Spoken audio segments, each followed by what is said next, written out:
The CEO of Ubisoft, whose name is unpronounceable, claims that PC games suffer a piracy rate of 93 to 95%, meaning only 5 to 7% of PC gamers actually pay for their games. Sounds a little high to me, but what do I know? I'm not a PC editor. Anthony Gallegos is, though. Yeah, it's weird that he would say that in general, like that's why they're switching to free-to-play, because if anything, Ubisoft has been known to have some of the most aggressive DRM in like the last 10 years, really. A lot of the comments on this IGN article are, they're not very appreciative of Ubisoft's DRM measures. Oh, hey, you want to play your single-player game? Sorry, the servers are down. Exactly. Like, well, that's Diablo 3 also, right? Well, yeah, that's true. That's true. Diablo 3 is it takes advantage of the network. Like, it'll be like Assassin's Creed or something that doesn't even use it, and exactly. you just can't play it a because completely single-player game. Like, there's no multiplayer online features at all. But if your internet connection even goes out, you're kicked off.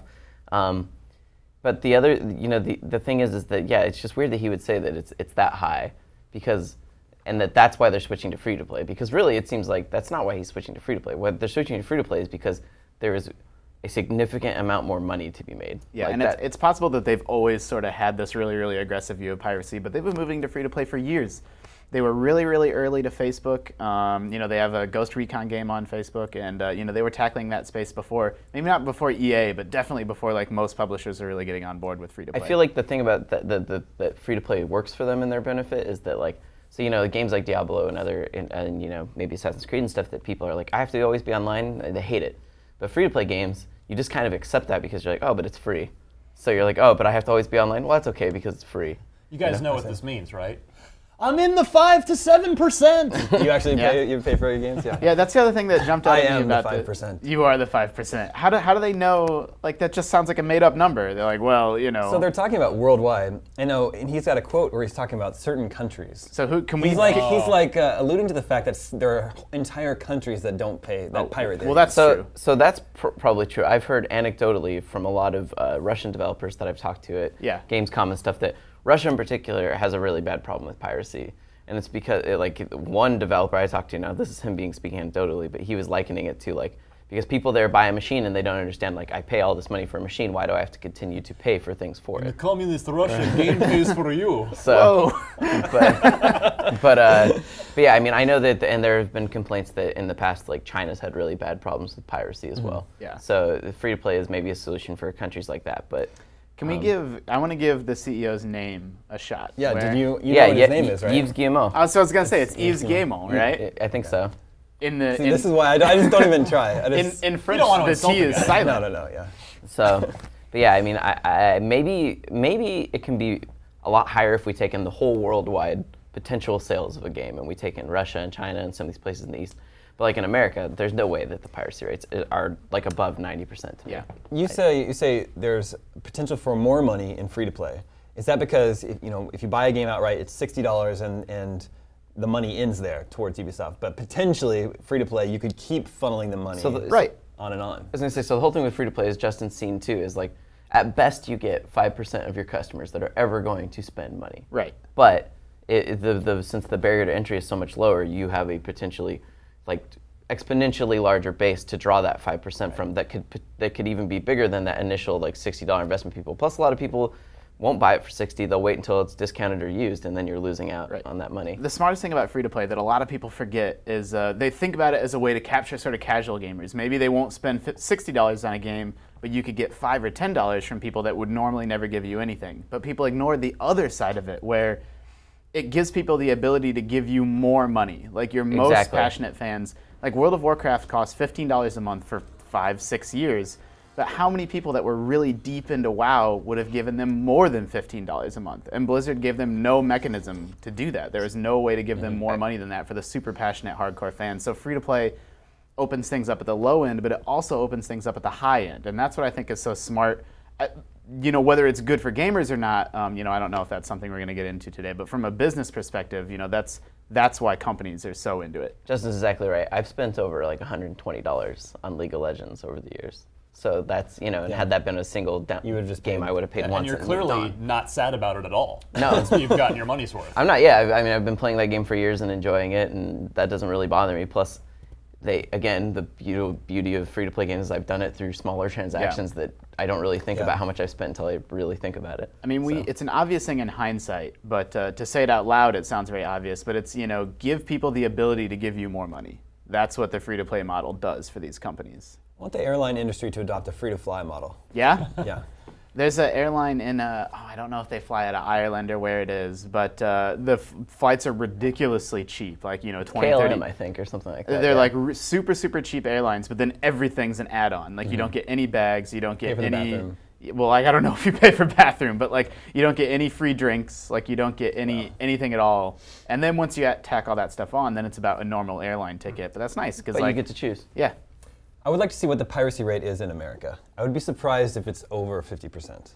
Yeah, I mean... Because how would the PC gaming industry have even sustained all this time? Like, if virtually nobody is buying games. It is bad in some cases, especially since there are some games that, that's why they go multi-platform a lot of times, is because the PC platform alone isn't necessarily going to make their budget back. But, I mean, and I think that is why he's maybe wrong that I don't necessarily know that free-to-play is the solution, but multiplayer games are like increasingly where people are trying to make their money at, because those, you just know you have to be online, so there's no real, you have to use their servers, so piracy is reduced. I mean, I would also say 50% of what? Like, what does that mean? And I understand, like, that's sort of the pirates' excuse, is like, well, I wouldn't have bought it anyway, so they're not, me pirating this doesn't cost them anything. And I'm like, I don't know how I feel about that. I don't think your logic quite. But I still don't understand, like, it's a percentage of what? Like, what are they basing that on? How do they, and I'm sure... These are the people playing the game, but 95% of the people didn't pay for it. Isn't that what they're saying? I mean, how do they know? Well, they know how, if they're online, they can tell. I guess this many players, and we got this much money for the game, so.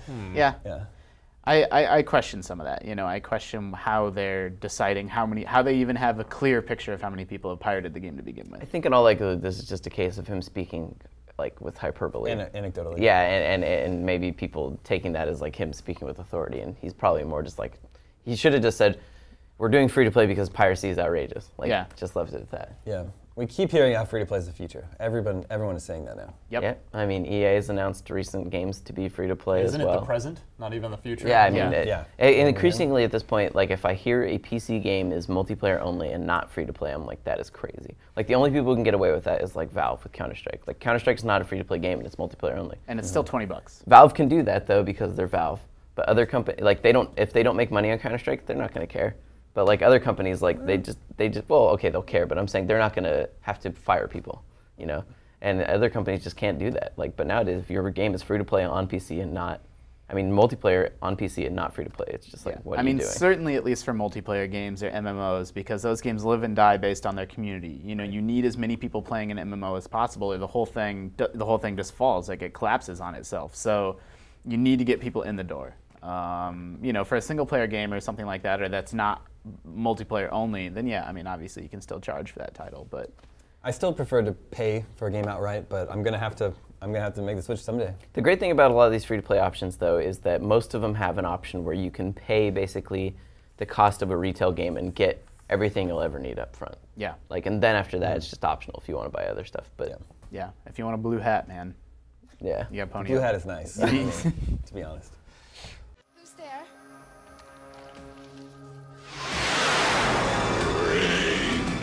Ryan, I want to hear about this State of Decay game.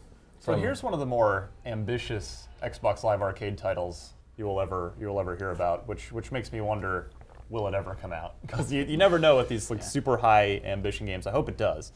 And it sounds like it's still early, but it's finally coming along. So 2 years into development. Yeah, a while ago we heard about a game called, well, two games, Class 3 and Class 4. This place called, a new studio in Seattle called Undead Labs. Fittingly enough, they're making zombie games. Right. So Class 4 is supposed to be a massively multiplayer online zombie game. Do you play as the zombies?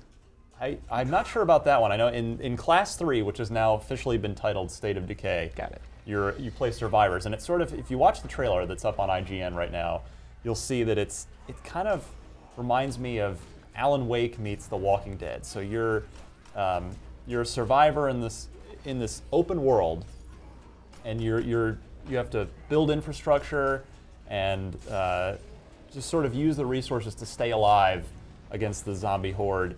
And it's sort of very foresty. It looks like it's set in the Pacific Northwest, up where the developer That's where all is. zombie games are set, right? It does seem like it.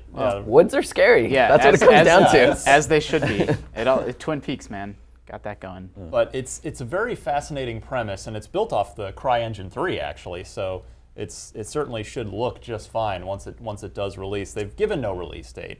But so it's finally, this is a game that was announced quite a while ago, but we got a new trailer. Like, it's kind of a thing that actually exists now. It better come out within the next year, because I mean, no one's going to be playing, or unless I guess it's it's not like XBLA won't continue on to the next generation. Presumably. Presumably, so, or some form of it, right? So it could release for that, I guess. Yeah, I mean, if I had to guess from the development history and the trailer they put out, because the trailer they put out, it's all gameplay footage. Kudos to them for that. It's no bullshit on it, but no bull shots. But it's still early, so I'm thinking that it's probably a Summer of Arcade 2013 title, which, to your point, Anthony, it's like, well, is that going to be a little too late? Are we all going to be in the next-gen mindset by then? But that would probably be the last current-gen Summer of Arcade. We'll all be playing our Wii U's by then. Am I right? Damon just laughs. Maybe just you. Is it just me, or does State of Decay sound a little bit like Fortnite? Does it remind you of Fortnite? A little bit. I don't think it's quite as... You choose where to make your stand, designing and fortifying your home base. Yeah, I'm not sure. Fortnite might be a little more actiony. Yeah, Fortnite seems... I mean, I haven't seen... They're both a little silly, though, too. Sorry to interrupt you. State of Decay is a little silly? Yeah. I mean, I don't know. I'm not... Silly zombies. Silly zombies. I'm not an expert on either of these games. I thought Fortnite was more like tower defense-ish. Yeah, that's the vibe I get from it. And this is more like action. It's more like you build your fort and then it's like horde mode and survive the night. Okay, cool. I will say State of Decay looks like it would be an amazing co-op game, like 2 to 4 players, and they haven't said if it's going to be multiplayer at all. If it's not, then that's just like a terrible missed opportunity. Yeah. Originally announced as an Xbox Live Arcade exclusive, now coming to PC as well. I know you're a zombie fan. You like zombie stuff. I do, yeah. There's a cool Robert Kirkman interview up on IGN that people should read. Yeah. What was he? He was talking about the Walking Dead games, right? Yeah, I mean, the Telltale ones. The Telltale ones. So he's really pleased with how they've come along. Like, he likes. I should hope so. They're amazing. Right, and he likes the fact that they've kind of maintained like the really dark themes. Like, these are all things we wondered. Like, how's Telltale, the makers of things like Sam & Max, and Back to the Future, going to manage to tell a Walking Dead story where, in the comic books, people do horrific things to each other, disembowel each other, and kill each other for food and stuff. Like, how are they going to handle that? And I'd say Episode 2 makes that pretty clear. They've done it well, and he's very pleased, with what they've been able to do in the themes. And I asked him, like, why are you writing such horrific stuff all the time? And he told me it's because he's depressed. Yeah, I was just gonna say, why is Robert Kirkman so sad? He said he's mostly joking. He's got to be a millionaire, right? Yeah. Well, but the P in his Cheerios creates so much enjoyment for us that, well, if he has to suffer. When is The Walking Dead episode 3 coming out? Then I want it now. The word on the street, unconfirmed, is hopefully next week. Before the month is out, but. Yeah, it's soon. Telltale. They've slipped before on these, so I wonder what the heck's going on over there. I mean, this is their most successful thing they've ever done, and yet it's been slow. Like, they've been behind from the start. I mean, they work on crazy production schedules, so turning that stuff around as fast I as interviewed they do. 2 of the leads from episode 2 on Podcast Unlocked back when that released a good month and a half ago now, and they said literally, no, we are completely moving in real time. We haven't already finished all this and are just putting them out on schedule. We're taking real-time feedback from people's choices and from the community on how things are going, and they are, as you said, Anthony, they are absolutely developing on the fly. So yeah, although the stories are written at this point. Like Kirkman said that he no longer has absolutely. story meetings or anything like that, so it's all settled. I made a choice in episode 2 I'm really not happy with. I wish I could take it back. I haven't played all of episode 2 yet. I asked him, bad man. I asked him if we'd ever see characters, like we've seen there's been characters in the very first episode that have crossed over from the comics into the games. Geographically, the characters in the comics are in a totally different state at this point than the characters in the game.